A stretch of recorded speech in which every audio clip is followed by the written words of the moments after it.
This will be a whole of government approach that Julissa and I are thrilled to lead, and I'm going to talk today a little bit more about the details and operation of the Council. The executive order requires the Council to submit to the President a government-wide strategy for advancing gender equity and equality in the United States and an annual report to measure progress on implementing that strategy. The strategy will guide the administration's work to advance domestic and global gender equity and equality and rights and opportunity for women and girls.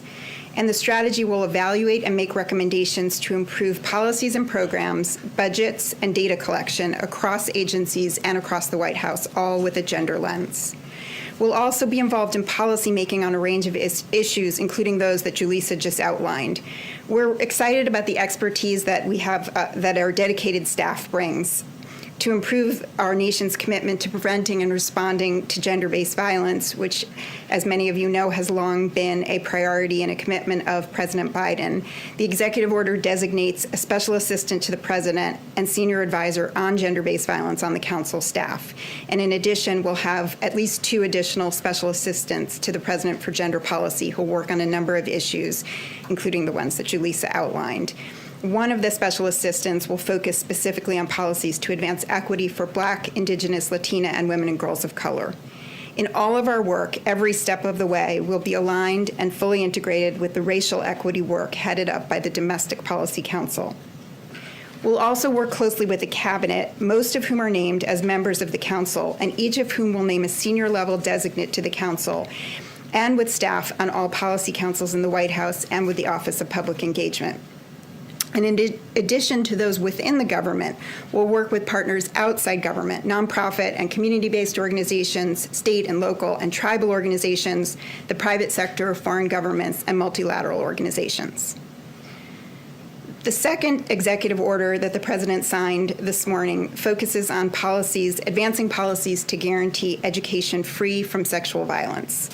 The Title IX EO directs the Department of Education to review all of its existing regulations, orders, guidance, and policies to ensure consistency with the Biden-Harris administration's policy that all students be guaranteed education free from sexual violence. The Secretary of Education will consider suspending, revising, or rescinding, or publishing for notice and comment proposed rules suspending, revising, or rescinding those agency actions that are inconsistent with the policies of the administration. It's the policy of the Biden-Harris administration that all students should be guaranteed an educational environment free from discrimination on the basis of sex, including in the form of sexual harassment, which encompasses sexual violence, and including discrimination on the basis of sexual orientation or gender identity. The order also recognizes that students sometimes experience discrimination based on race, disability, and national origin, and that LGBTQ+ students experience significant amounts. Finally, the administration also takes seriously the responsibility to ensure that procedures are fair and equitable for all involved. These 2 executive orders together are a statement of the commitment of the Biden-Harris administration to advancing gender equality and equity. We'll be working urgently to ensure that both here in the United States and globally, gender and gender identity do not predetermine opportunity and outcomes, and that all people, including women and girls and those who face other forms of discrimination, can thrive. And we're happy to take a few questions. Okay. Honor, go ahead. Hi, thanks. I had a question on the Department of Education order. So in the interim, will this administration continue to enforce the DeVos-Trump era rules? And how quickly will the review take place? And when can we expect implementation of any changes? The executive order asks the Secretary of Education to consider whether to rescind or revoke anything immediately, and it also makes clear that the Secretary should work as quickly as practicable to take action. Okay, thanks. Question for Jennifer, and then I have one for Denise also. Mississippi's legislature recently passed a law that would basically ban transgender athletes from participating in girls' or women's sports team. Does the council do anything to address what's happening on local levels like this? This is just one of many states that seems to be going this route right now. We have the tools that we have, which are federal laws, and the bully pulpit and clarity about our policy and values. And we will be working really closely across the White House, as I said, with the Domestic Policy Council in particular and the National Security Council, by the way, on a series of equity issues. So definitely considering that. And Judith, if you don't mind, since you're in the room, you were on that trip to the border this weekend. Yes. Could you tell us the sites that you visited, please? Could you tell us if you spoke with any of the migrant children who are being held in these detention centers, what they told you, if you did, and what's your assessment of the condition that they're being held in? We were asked by the president to take a trip to evaluate and understand the situation on the ground. As you all know, we inherited a broken system, and there are many challenges involved currently. We did speak to many of the folks involved, including children. It is, we're trying to manage this in an orderly fashion, but obviously being very mindful of the human cost here in light of the fact that we are talking about kids. So that is something we are managing, and we do plan to brief the president this week on it. We have not done so yet. So you'll hopefully learn more during the course of the week. But our first order of business is to really have that conversation with the president. Go ahead, Nancy. One of the Title IX regulations that is targeted for review in the executive order says that a person who's accused of sexual misconduct on campus must be afforded due process. What's wrong with that formulation? I don't think there's anything wrong with the notion that everybody involved, accused or accuser, should have a fair and full process, and that's exactly what the policy of this administration is. And the Secretary of Education will look at the regulations with that in mind. So you don't think that particular regulation will change? The president has asked the Secretary of Education to look at each piece of the regulations of all policies and make that decision, make a recommendation about what needs to be revoked or rescinded. What is clear is that the policy of this administration is that every individual, every student is entitled to a fair education, free of sexual violence, and that people, all involved, have access to a fair process. Jeff, and then Katie, and then we have to wrap it up because these ladies have to go. But they'll come back. Great. Go Can you ahead. speak a bit more about the plan, or maybe it's an intended plan, to boost the declining number of women in the workforce, specifically Black and Latino women who've been disproportionately hard hit by the pandemic? So obviously the ARP will do quite a bit to advance the economic interests of all Americans, but as you know, women of color, Latinas, African Americans, Black and Asian Americans and indigenous women have been disproportionately impacted by the incredible year we've had to manage, right? So given the dislocation of the impact on specific sectors that are predominantly occupied by women, and the fact that historically women have been disadvantaged in terms of pay, in terms of access to certain jobs, and just pure discrimination. We are looking at addressing the accumulation of all those factors. ARP is one way to begin. We're looking at, obviously the president is looking at additional paths and legislation coming down over the next couple of months to also build the incentives to generate jobs for Americans, and obviously women being a major part of that. But our goal, Jen and I, is to really look at long-term structural changes that can advance the full integration of women, women of color, women all over, so that issues of discrimination and equity and equality in the labor force and in pay can be addressed in a systemic manner long-term. So in the short term, we have taken steps, but we're really looking at long-term structural changes. Go ahead, Katie. I guess just to clarify, similar to Jeff's question, so this council wouldn't actually be doing anything or making recommendations to help women who are dropping out now and are suffering now from this pandemic. Come on, I'll start. And then well, we are, right? So we're working closely with, we have the Gender Policy Council, but there's also the Domestic Policy Council, the National Economic Council, and obviously National Security Council. We work closely, and we've already started this fluid collaboration with our colleagues in the other councils to make sure that we are deliberately integrating gender equity and equality in terms of the economic plans in their work. Obviously, our colleagues are very mindful of this, but we are reinforcing it in our own kind of daily routine, and that is part of our job. In fact, one of our colleagues who's working with us, that is her task. So it's within the White House, but also obviously through the entire government. But it's short order, but also long term. You want to add something? I would just add that, what we've experienced, what women have experienced, but all of us have experienced over the course of the last literally year, is a public health crisis, an economic crisis, and really on top of that, a caregiving crisis. So I would just note that the American Rescue Plan has a number of provisions in it that will bring immediate relief to women and help women get back to work. And those range from those individual payments that will go to individuals and to families.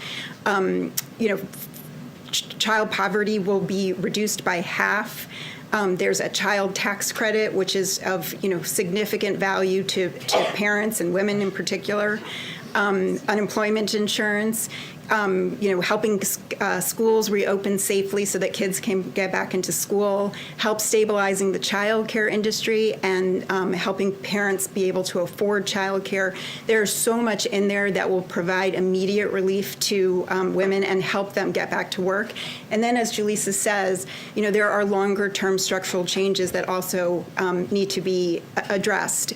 I referenced the caregiving crisis. I mean, one of the reasons that women are leaving work is, first, because they're in industries that are really under stress, like hospitality, retail, but also because they have caregiving needs that they can't meet. And so, thinking about, and there are pieces of this already in the American Rescue Plan, but thinking about paid family and medical leave and building and making childcare more affordable, and helping with long-term care for sick or aging relatives. And, by the way, helping address the issues of the paid caregivers who we are all depending on, who, need additional adequate wages and additional dignity in the work that they do. So, as Julissa said, there's a long-term plan, but I also don't want to underestimate that there is so much that's important immediately to getting women back to work and to get kids back to school and to crush this pandemic. Thank you both. Do you want to do one more? One more. Go ahead. Speaking of executive orders on gender equity, the president and the vice president campaigned during the election on giving a third gender option on federal government IDs to individuals who want them. Does the president see value in signing an executive order to make that happen? I haven't looked yet to see whether that requires an executive order. I mean, I would note that we are very inclusive in our definition of gender, and we intend to address all sorts of discrimination and, fight for equal rights for people, whether that's LGBTQ plus people, women, girls, men. So, that's certainly something that we will look at, but I honestly don't know whether that requires an executive order. The American Civil Liberties Union is pushing for an executive order for this action. I was wondering if anything like that was under consideration at this time. Sounds like we'll have to just look into it a little bit more and see what's required, but it's a good question. Thank you, ladies. I know Dr. Biden is waiting for Julissa, so we have to let her go, but thank you both for coming. We really appreciate it. Thank you. Thank you. Okay. I'll just note that Karine and I are wearing purple in honor of International Women's Day, and as part of his indoctrination into the women-dominated team, Chris is wearing a purple tie. So there you go. I just have a couple of items at the top. Obviously, our focus continues to be on the American Rescue Plan and getting it across the finish line. The president is taking nothing for granted. I will note that the plan that the Senate passed this weekend puts us one huge step closer to passing one of the most consequential and most progressive pieces of legislation in American history. As Senator Sanders described it, the rescue plan is, quote, the most significant piece of legislation to benefit working families in the modern history of this country. The bill will also help us reopen schools safely, keep teachers, cops, firefighters, and other essential workers on the job, and it will give us the tools and resources we need to crush this virus. Some attention, of course, has been paid on the process. We understand that, but we can't lose sight of what the bill actually means for the American people. $1,400 checks for 158.5 million Americans. A typical family of four making $100,000 will get $5,600 in direct checks, lifting 11 million people out of poverty and cutting child poverty in half this year, including through a historic expansion of the child tax credit that will benefit 66 million kids across the country, extending unemployment insurance for around 11 million Americans. As you all know, we would have hit a point where people would be losing it later this week if we were not headed toward the passage of this bill. Tens of billions of dollars in rental and homeowners assistance that will benefit lower income, disproportionately Black and brown communities, renters, and homeowners. And also the most significant investment in American child care since World War II, expanding the earned income tax credit to 17 million low-income workers, and significantly reducing, and this is a piece of it that hasn't received a lot of attention, health insurance premiums for millions of Americans. So a family of four making $90,000 could see their monthly premiums go down by $200 a month, and that's in addition to direct checks they'll be receiving, the child tax credit they'll be receiving, and other components. We mentioned this on Friday, the plan for the president to deliver remarks on Thursday. I just wanted to give put a little more meat on the bones.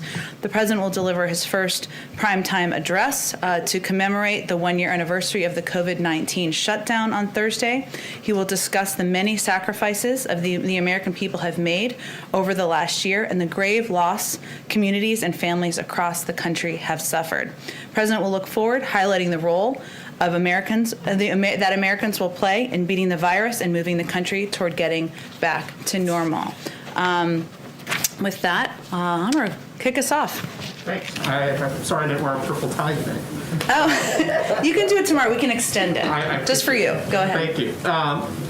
Will the president's name or signature appear anywhere on the forthcoming stimulus checks that many Americans will be receiving? This is a very popular question. I will tell you that our focus right now is on getting this bill across the finish line, getting relief out to the American people, which we expect will happen by the end of the month in terms of getting the relief out. In terms of what the checks will look like, I just don't have an update on that for you today.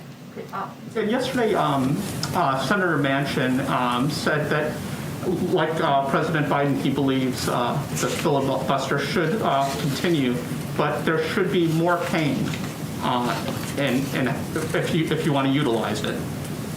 More. Does President Biden agree that there needs to be tweaks in how the filibuster is utilized? Well, I'll first say the president's preference is not to get rid of the filibuster. Look at what we've been able to accomplish in the last 6 weeks. He's on the verge of passing a historic relief bill that's going to cut child poverty in half and create 7 million jobs. We'll have enough vaccines for all Americans by May. 13 cabinet nominees have been confirmed. We rejoined the Paris Climate Agreement. We ended the discriminatory Muslim ban.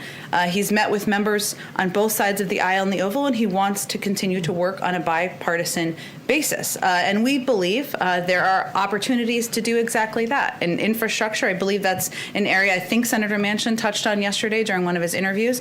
It's a policy area that's close to the president's heart, one he's had a lot of interest in and commitment to, even to when he was vice president and before. There's been historic bipartisan support for that. Immigration, modernizing our immigration system, historic bipartisan support for efforts moving forward. The president is an optimist by nature, otherwise he probably wouldn't be in this job, and he believes that there is opportunity to work with Democrats and Republicans to get work done for the American people. I just one last small Go question. ahead. I know the president and first lady had struck up a friendship with Harry. I was wondering if they caught any of the interview yesterday, and if they had any reaction to what the couple has gone through, in regards particularly with what they felt in terms of the racism that they felt. Well, Let me first say that obviously many of us caught the interview. I don't have as many Americans did, and many people around the world. Meghan Markle is a private citizen, and so is Harry at this point. For anyone to come forward and speak about their own struggles with mental health and tell their own personal story, that takes courage. And that's certainly something the president believes, and he's talked about the importance of investing in a lot of these areas that they're committed to in the future as well. We aren't going to provide additional commentary from here on behalf of the president or others, given these are private citizens sharing their own story and their own struggles. And let me just reiterate that we have a strong and abiding relationship with the British people and a special partnership with the government of the United Kingdom on a range of issues, and that will continue. Go ahead. I'll go to you to Steve next. Go ahead. Sorry. A couple questions. On the timeline front, the president hit on this over the weekend, but I'm wondering if you could clarify. He said that Americans will start to see these stimulus checks this month. That is the question on so many minds right now. Given that this is tax season, there are concerns about whether the IRS can process these quickly.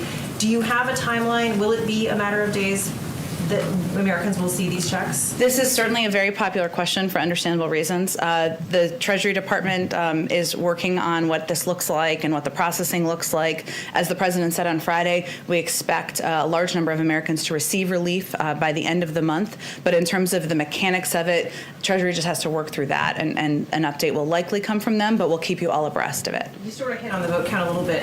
You didn't get a single Republican vote. Does this concern the president about the ability to pass his agenda going forward? What are the implications long term right now, given that he doesn't have any Republican support for this? Well, first, the door of the Oval Office remains open to bipartisan work, and I expect he will continue to work with and reach out to Democrats, of course, but also Republicans about ways to work together. And he's had a number of bipartisan meetings, even in the last few weeks, a couple on infrastructure, on cancer. He feels certainly is a path forward, but we're also not going to allow bipartisanship to be defined by one zip code. In fact, many of the Republicans who voted against this are outliers and are against the grain of what the people in their own districts supported. So they may be getting questions about that once relief goes out, once schools are able to upgrade facilities and benefit from these checks. But he remains open and remains hopeful about the opportunity for bipartisan work moving I forward. want to follow up with you on the question I was asking Julissa. Why has the White House not said where this delegation went this weekend? I can confirm for you that that the delegation went to, of course, a CBP facility, as was confirmed in their readout, but also to the Carrizo Springs facility shelter in Texas. And why so few details on this release? This doesn't seem to be in the transparency of, in the spirit of transparency that Secretary Mayorkas promised here at this platform. There were no cameras, there were no press. Julissa answered very few details about what they saw on that visit. Well, first, the president, as she conveyed, asked them to go because he really wanted to get a full assessment from senior members of his policy team about what they were seeing on the ground, based on meetings, based on conversations with officials from HHS, officials who were running these facilities about what their challenges are, what improvements could be made. And as she noted, they also spoke with children. They'll have, as is a normal part of any internal policy process, they'll have a briefing with him in the coming days. We do look forward to, he's committed to, we are all committed to allowing cameras into these facilities, but we want to figure out the best way to do that, protecting the privacy of the kids in a way that's secure and safe, and certainly that's something we look to do in the future. Go ahead, Steve. The readout of the visit to the border said that they discussed capacity needs for unaccompanied children. Will they be making recommendations to the president? Is there a need for more capacity?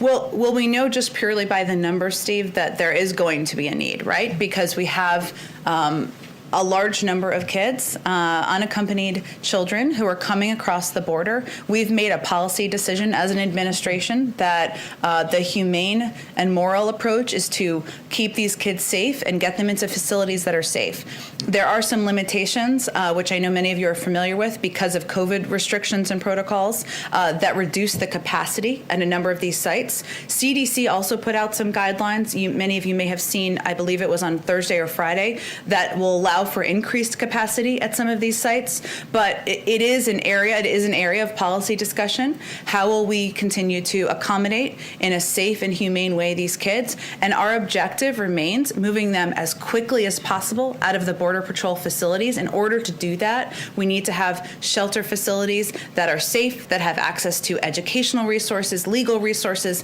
health and medical resources, and we need to ensure we have capacity to do that. Separately, the U.S. has identified 3 online publications directed by Russia's intelligence services aimed at undermining the Pfizer and Moderna vaccines.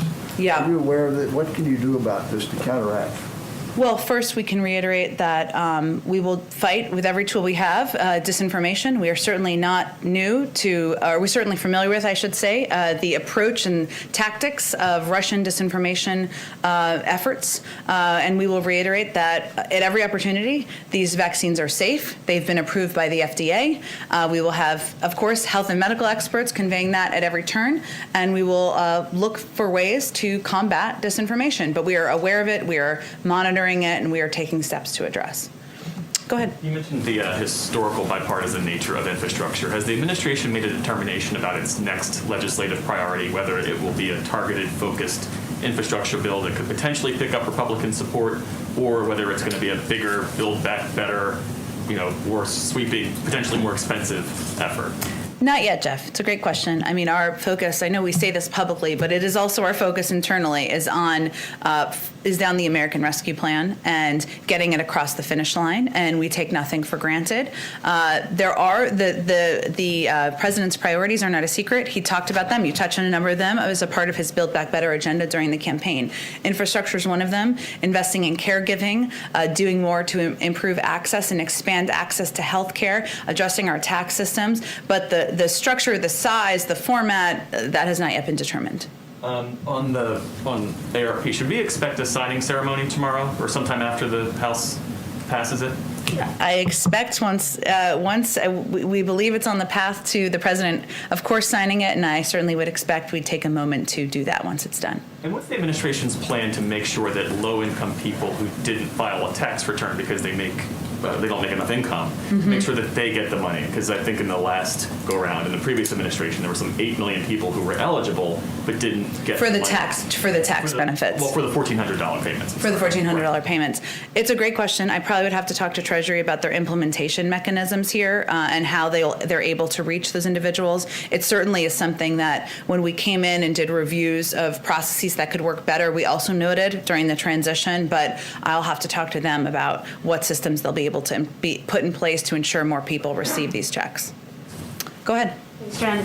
What are the president and other White House officials doing today to ensure that there are no Democratic defections in the vote tomorrow? Well, I will tell you, having worked all weekend, as I think many of us did, our legislative team, led by Steve Ricchetti and Louisa Terrell, are certainly not taking anything for granted. They're picking up the phone, checking in with offices, making sure they have their questions answered. They're asking the president, the vice president, Ron Klain, other senior members of the administration to make calls as needed. I would say we feel it's on a path to passing the House, and certainly Speaker Pelosi has spoken to that, but we are at the ready. Everybody's on call whenever they're needed, and that certainly applies to the president. And then back on the filibuster, Senator Manchin suggested over the weekend that the filibuster be not removed but reformed. As someone who spent decades in the Senate, is that something that President Biden would be supportive of? Well, his preference is not to make changes to the filibuster rules, and he believes that with the current structure that he can work with Democrats and Republicans to get work and business done. He's also happy to hear from Senator Manchin and others who have ideas about how to get the business done for the American people, but that's not his preference. Senator Manchin was also asked about infrastructure, and he said that he felt that any big infrastructure package should be paid for, and he suggested that corporate tax hikes might be one way to pay for a massive infrastructure bill. Does the president believe that the bill should be paid for, and does he support corporate tax hikes as one way to do that? Well, he spoke on the campaign trail, and one of the items that he spoke about in his Build Back Better agenda was making sure that people paid their fair share, whether it's highest income or rolling back some of the corporate tax cuts. So certainly that's those are policies that he supports. We don't have a bill or a package yet, so we can have that conversation once we get there. Got it. And then one last question on schools. Dr. Fauci said over the weekend that he thinks that high schoolers are going to be vaccinated by the fall. We know what President Biden's goals are when it comes to K through 5 kids. Have you made any progress in devising goals for high schoolers? Well, we are thrilled to have Secretary Cardona confirmed, and he is, as you know, going to be hosting an education summit to talk about the reopening of schools and look ahead to what needs to be done to get that done. And that applies, of course, not just to K through 5 or K through 8, but also high schools. We also are on track to sign for the president to sign into law the American Rescue Plan, which has $160 billion in it, to ensure that schools who don't have the resources needed can make these facility upgrades as well, get testing in place, hire teachers, bus drivers. But I will leave it to the Secretary of Education to determine the timeline or the path forward for high schools. Go ahead.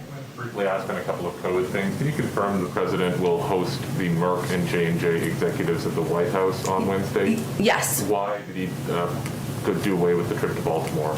We just felt it was a more appropriate place to have the meeting, but he will look forward to discussing with them ways to work forward to continue to expedite vaccine supply and distribution to the American people. Is there any risk with the event was supposed to happen at Emergent? There was, of course, a report on the weekend over Emergent's history with the U.S. government. Is there any risk that the vaccine production could be slowed if the U.S. has some, problem with Emergent being a supplier to J&J? As perhaps implied by the president declining to go to the facility? Well, I will say first that the administration is going to undertake a comprehensive review and audit of the national stockpile. And obviously some of that was covered in the story I believe you're referencing. But I have not, our health and our COVID team has not conveyed to me any concern about the timeline or pace of vaccine production. And your team also just announced the new CDC recommendations around vaccinated people. There's no change to travel guidance. I want to ask whether the White House had any involvement procedurally in preparing those, or is that entirely with the CDC? But broadly, what do you say to Americans who wonder, if I've been vaccinated, why can't I get on a plane? I would encourage them to ask the CDC the questions. They are the ones who put together those guidelines. We were not involved in the sense of developing them or signing off on them. Of course, we receive regular briefings, but I would direct those questions to the CDC. Finally, there was a report out of Europe and the FT that the European Commission will ask the U.S. government to authorize export of U.S.-produced AstraZeneca vaccines in particular. Do you have any response to that, or can you say whether there have been any calls? Have you been asked that yet by the Commission? I don't have any update on that, Josh. It's a good question, but I'll have to talk to our national security team and our COVID team about what that approval process would look like. I'm not aware if that ask has actually been initiated yet. Go ahead. Yes, Jen, thank you. The Chinese foreign minister is demanding that the Biden administration reverse what he calls former President Trump's dangerous practice of showing support for Taiwan. What's your response to those words from the Chinese foreign minister? Well, our position on Taiwan remains clear. We will stand with friends and allies to advance our shared prosperity, security, and values in the Indo-Pacific region. We maintain our long-standing commitments as outlined in the 3 communiques, the Taiwan Relations Act and the 6 assurances, and we will continue to assist Taiwan in maintaining a sufficient self-defense capability. So our position remains the same. Are you worried at all about this increasing rhetoric and the actions by Taiwan towards China? I don't think I have anything more for you on it. Go ahead, Katie. Yeah, I have a couple questions. The first is about Secretary Cardona being ordered to revisit the Title IX rules as they relate to sexual misconduct on campus. So the Trump-era rules were controversial because critics said they bolstered the rights of the accused, perhaps over the rights of victims. The Obama-era rules were met by legal challenges that said those rules infringed on due process for the accused. Where does the president want these rules to go? Does he believe a balance could be struck? Or what has he communicated about what he wants? I mean, I think the president wants a recommendation from the Secretary of Education, who we look forward to having in this briefing room. And it sounds like there's a lot of questions people would love to ask him, but I don't think he's going to get ahead of a policy process or recommendations by his Secretary of Education. And then I have just a question on what is the president's relationship with Senator Manchin like these days? How often do they talk? They speak regularly. He speaks with a range of senators and members of Congress and members of the House regularly as well. Obviously, they have meetings here, but he, perhaps because he served for 36 years, certainly doesn't hesitate to pick up the phone and have a conversation, whether it's something he agrees with, disagrees with, and that's something he's prone to do even when it's not on his schedule for that day, just when it comes up and it's an ask somebody makes on the team. He has worked with Senator Manchin over the course of years, and he certainly appreciates the support for the $1.9 trillion package that will help bring relief to the American people. He looks forward to working with him on a range of items on his agenda moving forward. Go ahead. The president has said there'll be enough vaccine supply to vaccinate every American adult by the middle of May. What does that mean for the White House's plans to develop a proposal to export vaccines to other areas of the world? Well, as the president has said, and we've said, I guess, our priority is ensuring that the American people are vaccinated, and we, of course, remain committed to being vital partners in the global community. There are a couple of factors that we certainly our health team considers. We don't know which vaccine is most effective for children. Of course, that testing is ongoing. We still don't know yet the impact of all of the variants. So I don't have anything to predict for you in terms of what additional supply will be shared and when and the process for that. But certainly it's something we're open to. Our first priority, though, is ensuring the American people are vaccinated. A question on this week's schedule. Every day has a COVID-related event for the president. Obviously, he's been focused on it any given week, but this week seems notable.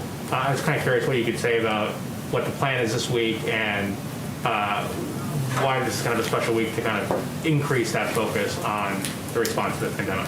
Well, I would say that there's no issue that's on the minds of Americans more than getting the pandemic under control. The American people know that the reason why we have a recession, the reason why so many families are concerned about putting food on the table, the reason why parents around the country are worried about the impact of closed schools on their kids' mental health and their learning is because of the pandemic. And it is the number one issue and priority on the mind of the president, the vice president, and our entire team. Of course, this week marks 1 year since the country was essentially shut down as a result of the pandemic, and it's important to note of course, what steps have been taken and what progress has been made, but of course also the road ahead. And so we're taking an opportunity to do that. Go ahead. Jen, as a print pooler, I'm going to ask a question for myself and behalf of the print pool. Sure. And my first question for me could be a follow-up to the Manchin question. Okay. The Senate, before approving the ARP on Saturday, defeated an amendment that would have defunded schools and universities under Title II if they allow transgender kids in athletics. However, that amendment got support from senators on both sides of the aisle, including Susan Collins and Joe Manchin. As head of the Democratic Party, did the president express any regret that that measure got bipartisan support?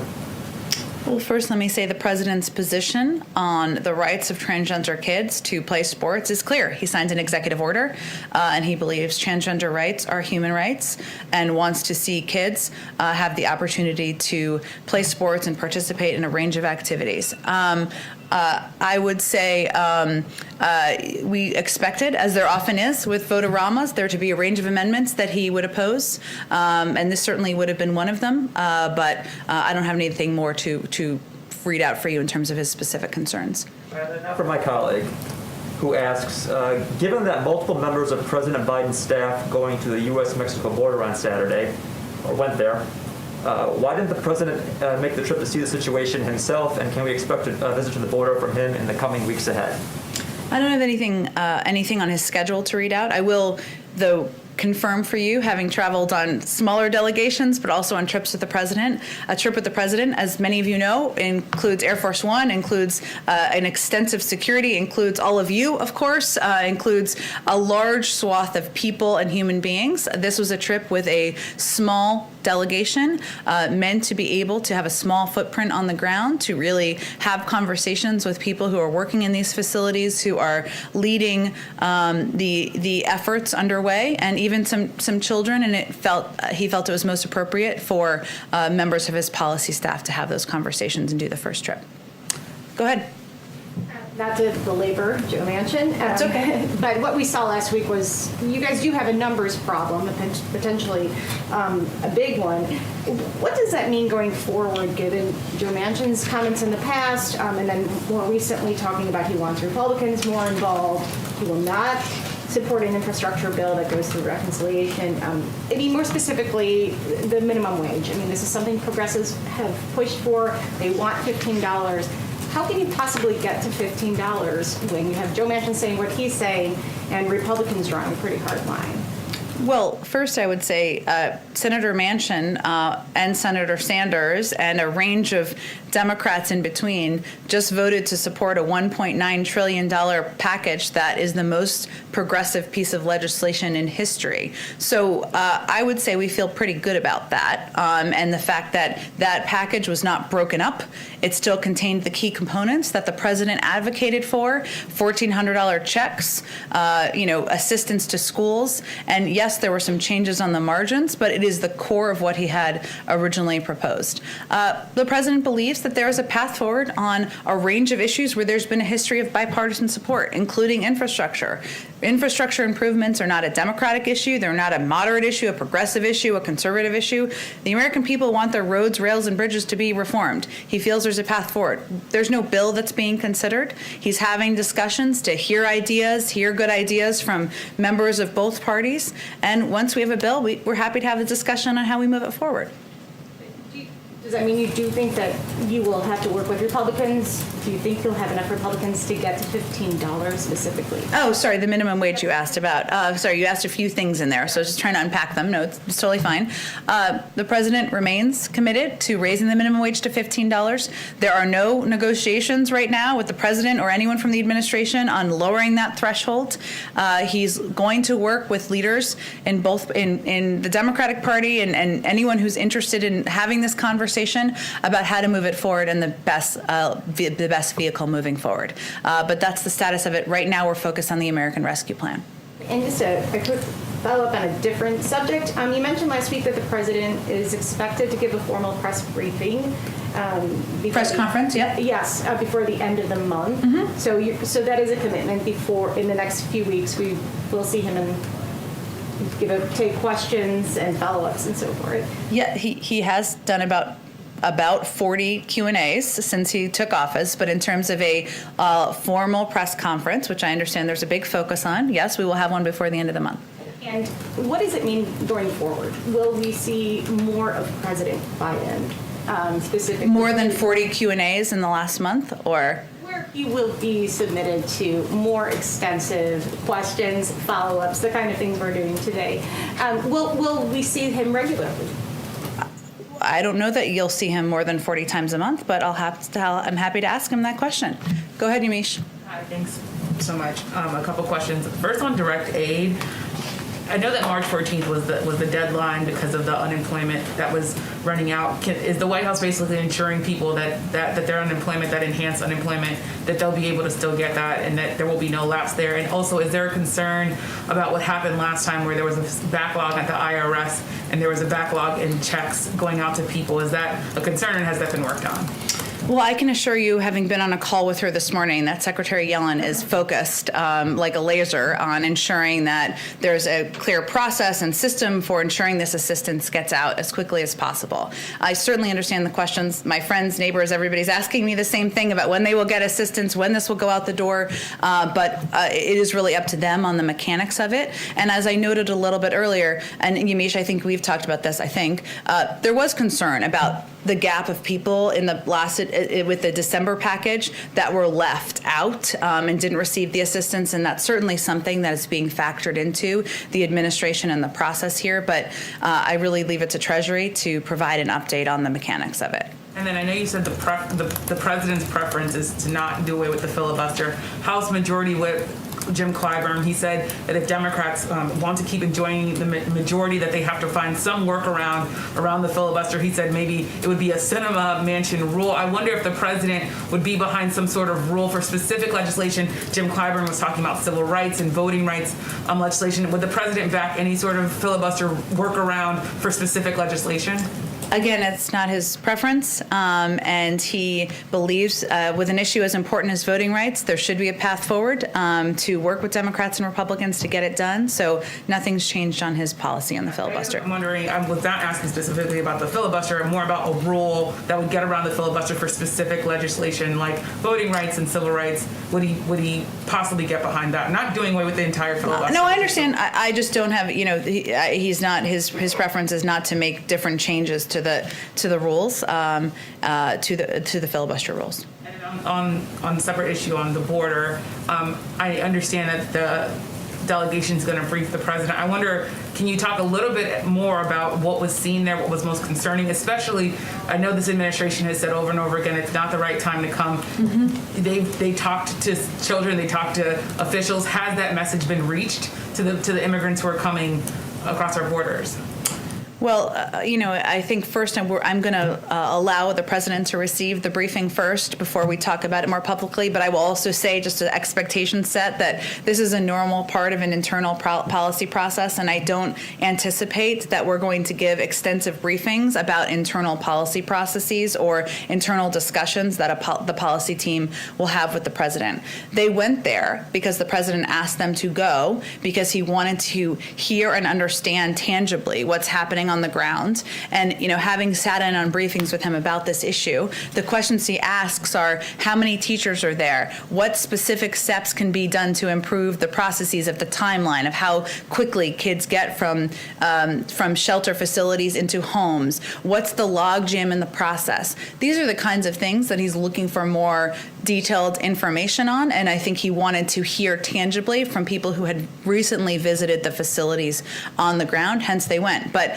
any policy discussion will be private, as any policy meeting would be in an administration. You can imagine, though, that there is real interest, especially among people in this country, to know more about what's going on at the border, especially when you have unaccompanied minors. I wonder how, I understand that there has to be private conversations, but why not say more, and why not at least say, yes, our message is being received, or no, we need to work more on getting the message out? I would say it's clear we need to work more on getting the message out and being very clear. Now is not the time to come.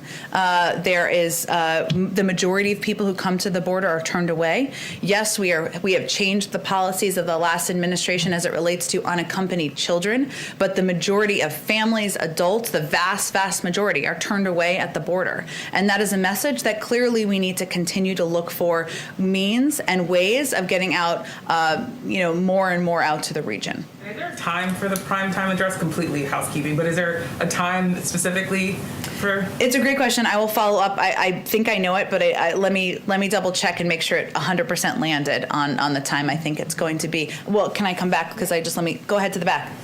Thank you, Jen. Foreign policy question.